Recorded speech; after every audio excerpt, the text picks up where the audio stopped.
গাজী আনোয়ার পাশা তুর্কি বীর মুজাহিদদের একজন, যিনি আজীবন ইসলামের শত্রুদের বিরুদ্ধে বীর বিক্রম যুদ্ধ করেন এবং অবশেষে রাশিয়ার বলবেশিকদের বিরুদ্ধে সংগঠিত জিহাদে প্রাণপণ যুদ্ধ করে শাহাদাতের অমীয় সুধা পান করে। এই মধ্যে মুজাহিদ শাহাদাতের মাত্র একটি পর্বে প্রিয়তমা স্ত্রী নাজিয়া সুলতানার নামে একটি চিঠি প্রেরণ করেন। এই চিঠিখানা একদিকে যেমন হৃদয়স্পর্শী ও আলোড়ন সৃষ্টিকারী, তেমনি শিক্ষণীয় বটে। আমার বিশ্বাস, যে কোনো মুসলমান নরনারীর, বিশেষ করে তরুণ নওজোয়ানদের ইমানি চেতনাকে জাগিয়ে তুলতে এই চিঠি গুরুত্বপূর্ণ ভূমিকা পালন করবে।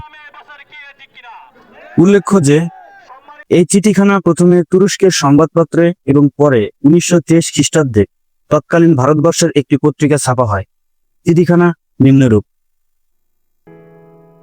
আমার জীবন সঙ্গিনী, আমার সুখ ও স্বপ্নের ঠিকানা, প্রাণপ্রণা নাজিয়া, মহান আল্লাহ তোমার হেফাজতকারী। তোমার লেখা সর্বশেষ পত্রটি এই মুহূর্তে আমার চোখের সামনে। তোমার এই চিঠিখানা আমার অন্তরে গেঁথে থাকতে আজীবন। তোমার মায়াবী চেহারা আজ আমি দেখতে পাচ্ছি না, কিন্তু তোমার হাতের লেখা পত্রটি প্রতিটি লাইনের লাইনে অক্ষরে অক্ষরে দৃষ্টিপাত করলেই তোমার আঙুলগুলো নড়াচড়া দৃশ্য আমার, যেগুলো একসময় আমার চুল নিয়ে খেলা করত, তাঁবুঘেরা এই মেঘলা পরিবেশেও ক্ষণে ক্ষণে আমার চোখের সামনে ভেসে উঠছে তোমার প্রিয় মুখ। হায়, তুমি কি লিখছো? আমি কিনা তোমায় ভুলে বসে আছি। তোমার ভালোবাসার কোনো মূল্য দিচ্ছি না। তুমি বলেছো আমি তোমার প্রেম ভরা হৃদয়কে ভেঙে চূর্ণ বিচূর্ণ করে দূর দেশে আগুন আর রক্ত নিয়ে খেলা করছি। আমি মোটে ভাবছি না যে একজন হতভাগা নারী নিস্তব্ধ রজনীতে আমার বিরহের বেদনায় অস্থির হয়ে আছে আর আকাশের তারা গুনছে। তুমি আরো বলেছো যে আমি নিছক তরবারির প্রতি আসক্ত ও অনুরক্ত। প্রিয়তমা, এই কথাগুলো লেখার সময় তুমি হয়তো ভেবেও দেখোনি যে তোমার এই শব্দগুলো, যা তুমি নিঃসন্দেহে অকৃত্রিম ও খাঁটি ভালোবাসার টানে লিখেছো, আমি তোমাকে কি করে বোঝাবো যে এই পৃথিবী তোমার ভালোবাসাই আমার শ্রেষ্ঠ সম্পদ। তুমি আমার সকল ভালোবাসার শুরু ও শেষ। তুমি আমার সকল ভালোবাসার একমাত্র কেন্দ্রবিন্দু। ইতিপূর্বে আমি কখনো কাউকে ভালোবাসিনি। তুমি একমাত্র। তুমি আমার অন্তরকে ছিনিয়ে নিয়েছো, জয় করেছো আমার হৃদয় রাজ্যে।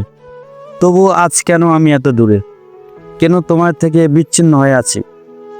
এ প্রাণপ্রিয়া, এই প্রশ্ন তুমি অবশ্যই করতে পারো। তাহলে শোনো, ধন সম্পদের মোহে আমি তোমার থেকে বিচ্ছিন্ন নই। ক্ষমতার লালসা কিংবা মসনদ লাভের আশায় আমি আজ তোমার থেকে দূরে সরে নই, যেমনটি শত্রুরা আজ আমার নামে রটিয়েছে। আমি বরং আল্লাহ তাআলার পক্ষে আপর্তিত কর্তব্যের টানে তোমার কাছ থেকে বিচ্ছিন্ন হয়েছি। তুমি হয়তো জানো না যে আল্লাহর রাস্তায় জিহাদের চেয়ে বড় কোনো ফরজ বা কর্তব্য হতে পারে না। এটি এমনই মহিমাময় ফরজ যা প্রতিজ্ঞা করলে মানুষ জান্নাতুল ফিরদৌসের উপযুক্ত হয়ে যায়। আলহামদুলিল্লাহ, আমি কেবল প্রতিজ্ঞাতেই সীমাবদ্ধ থাকিনি, বরং নিখুঁত বাস্তবতায় তা পরিণত করেছি। প্রিয়তমা, তোমার বিয়োগ যন্ত্রণা শব্দ সান্নিধ্যে তরবারি দিয়ে আঘাত করার মতো, যা আমার হৃদয়কে প্রতি মুহূর্তে রক্তাক্ত করে। কিন্তু এই বিয়োগ যন্ত্রণাতেও আমি অত্যন্ত আনন্দিত, দারুণ তৃপ্ত। কেননা শুধু তোমার ভালোবাসাই আমার প্রতিজ্ঞা বাস্তবায়নের ক্ষেত্রে বড় এক চ্যালেঞ্জ ছিল এক মহাপরীক্ষা। আল্লাহ তাআলার দরবারে কোটি কোটি শুকরিয়া। এই পরীক্ষায় আমি কৃতিত্বের সঙ্গে উত্তীর্ণ হয়েছি এবং আল্লাহ তাআলার মহব্বত ও নির্দেশকে নিজের ইচ্ছা ও চাহিদার উপর প্রাধান্য দেওয়ার পরীক্ষায় সফল হয়েছি। এজন্য অবশ্য তোমারও আনন্দিত হওয়া উচিত, একথা ভেবে যে তোমার জীবন সঙ্গিনীর ঈমান দৃঢ় ও মজবুত, যার কারণে তিনি আল্লাহর ভালোবাসাকে রক্ষা করতে পেরেছেন, তোমার ভালোবাসাকে অবলীলায় বলি দিতে পেরেছেন। ওগো প্রিয়তমা, তোমার ওপর তরবারির জিহাদ ফরজ নয়, তবে তুমি জিহাদের বিধানের বাইরেও নও। নারী কিংবা পুরুষ কোনো মুসলমানই জিহাদের বিধানের বাইরে নয়। তোমার জিহাদ হলো তুমি নিজের চাহিদা ও ভালোবাসাকে আল্লাহ তাআলার ভালোবাসার উপর প্রাধান্য দিবে। স্বামীর সঙ্গে গভীর আন্তরিক ভালোবাসাকে আরো প্রগাঢ় করবে।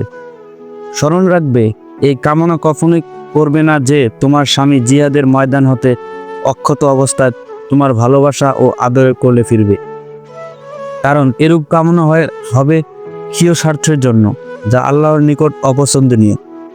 সর্বক্ষণ দোয়া করবে যেন আল্লাহ তাআলা তোমার স্বামীর জিহাদকে কবুল করেন, তাকে হয়তো বিজয় বেশে ফিরিয়ে আনুক, নতুবা শাহাদাতের অমীয় সুদাপানে ধন্য করুক।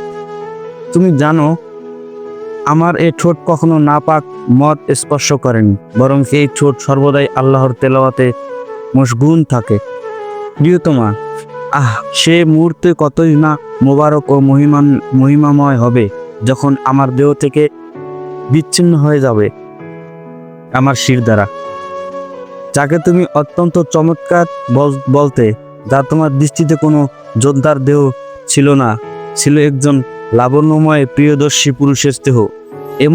এ মুহূর্তে আমার সবচেয়ে প্রবল ইচ্ছা ও বাসনা হলো শহীদ হওয়া হযরত খালিদ বিন ওয়ালিদ রাদিয়াল্লাহু তাআলা আনহুর এর সঙ্গে হাসরের ময়দানে উপস্থিত হওয়া। এ দুনিয়ার তৃপ্তি ও প্রাপ্তি যেহেতু ক্ষণস্থায়ী, তাই মৃত্যুকে ভয় পাওয়ার কি অর্থ? মৃত্যু যখন সুনিশ্চিত, তবে বিছানায় শুয়ে মরণ কেন?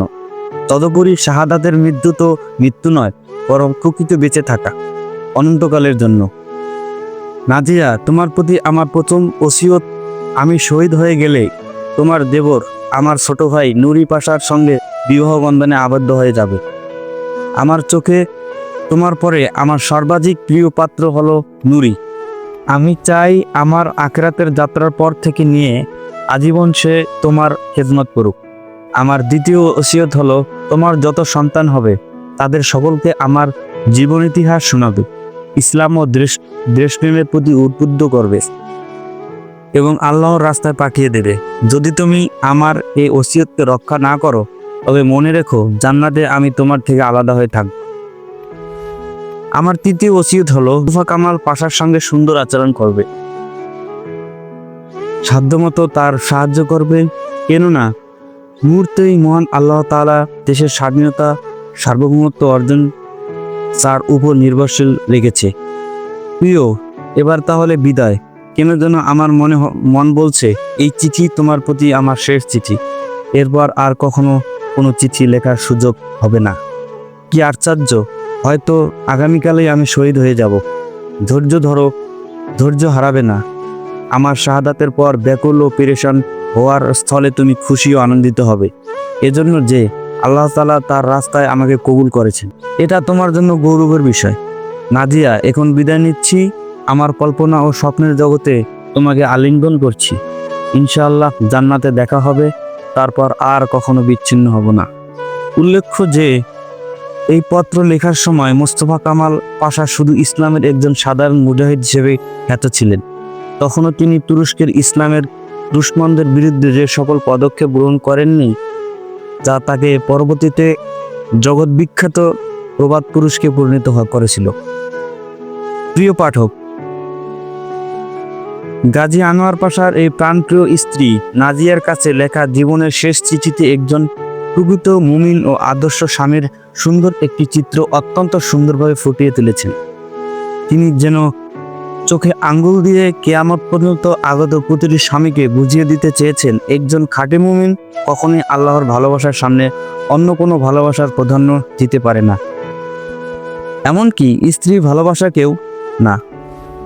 দোয়া করি মুসলমানদের এই দুর্দিনে, এই চরম দুর্যোগময় পরিস্থিতিতে গাজী আনোয়ার পাশার মতো ইমানি জজ্বা ও অবিচল বিস্মিত প্রতিটি স্বামীকে আল্লাহ পাক নসিব করুন।